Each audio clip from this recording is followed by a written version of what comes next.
Welcome back, everyone. I'd like to have a discussion today about needles and threads. Can you think of anything more frustrating than waiting all week, getting all your things together, planning a special day just to sit and relax and enjoy your sewing machine or doing embroidery? You get there and you get it all set up, everything's ready to go, and the thread breaks. Rethread. Thread breaks again. And it breaks again. It happens to all of us. Okay, you say, what can we do about it? I'd like to say that after watching my video, you'll never have that problem again, but I can't promise that. But I can help you to better understand the causes and hopefully prevent some or most of the thread breaks you have in the future. Stick around to the end of the video to get my personal tips on threads and needles.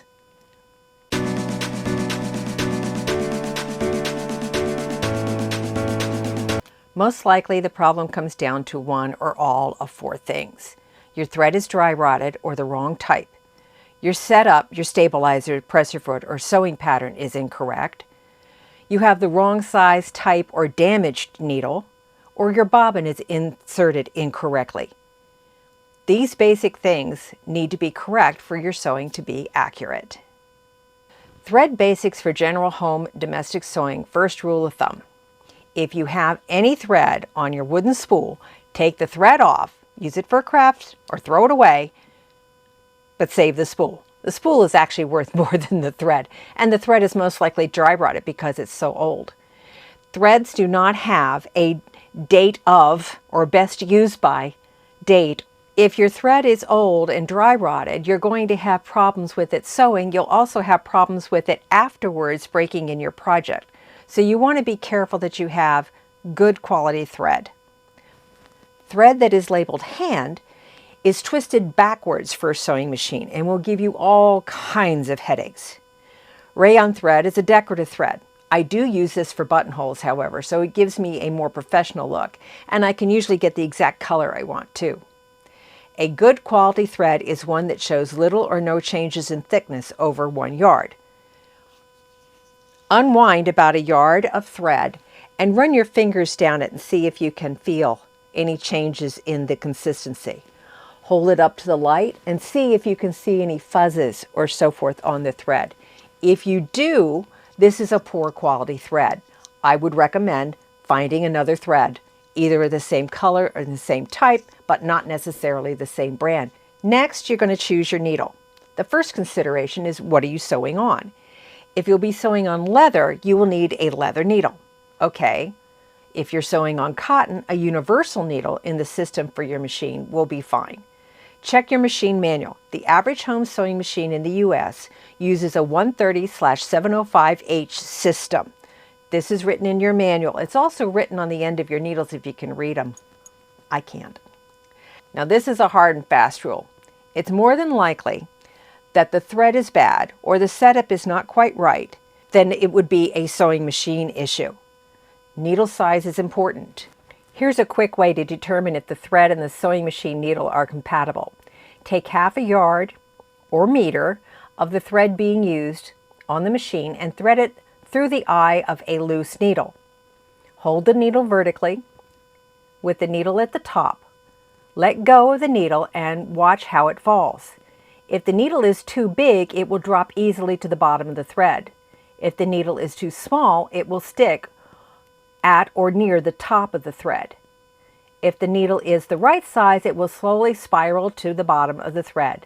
The general guideline is that the thread should fill 70% of the eye of the needle.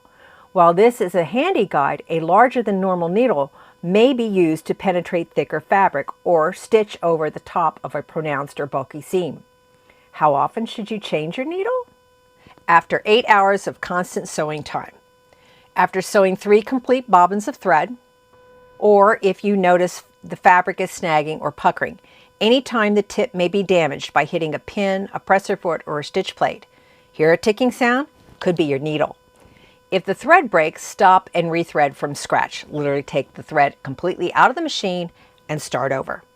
If it breaks the second time, change out the needle. If it breaks the third time, change your thread. If you're embroidering on fabric, add a layer of stabilizer, usually just tearaway. Slide it in underneath the hoop. If you're sewing, try a layer of spray starch. Sometimes that can make, especially on a knit, sometimes that can make the fabric resilient enough that the needle will penetrate with no issues. If you're using a mechanical sewing machine, you may need to adjust your tension. Normal tension is 3 to 5. If you're free motioning, adjust the presser foot height closer to the fabric, so drop the presser foot height down. Also, if you're free motioning, try setting the machine as fast as the machine will go and move the fabric slower as you're stitching. Try repositioning your thread spool from a vertical to a horizontal or vice versa. You may require all of the above. If it's still not working, have the machine serviced. Bring all the samples that you've had issues with you, including the spool of thread, the bobbin you used, and everything else, so the repairman can possibly eliminate what your problem is. A lot of problems can be eliminated if you start every project with a new needle, assuming you have the correct needle size. Remember, new needles can be bad too. Use a minimum of 3 layers of stabilizer. Lightly starch your fabric before cutting. Starch can be a layer of stabilizer as well.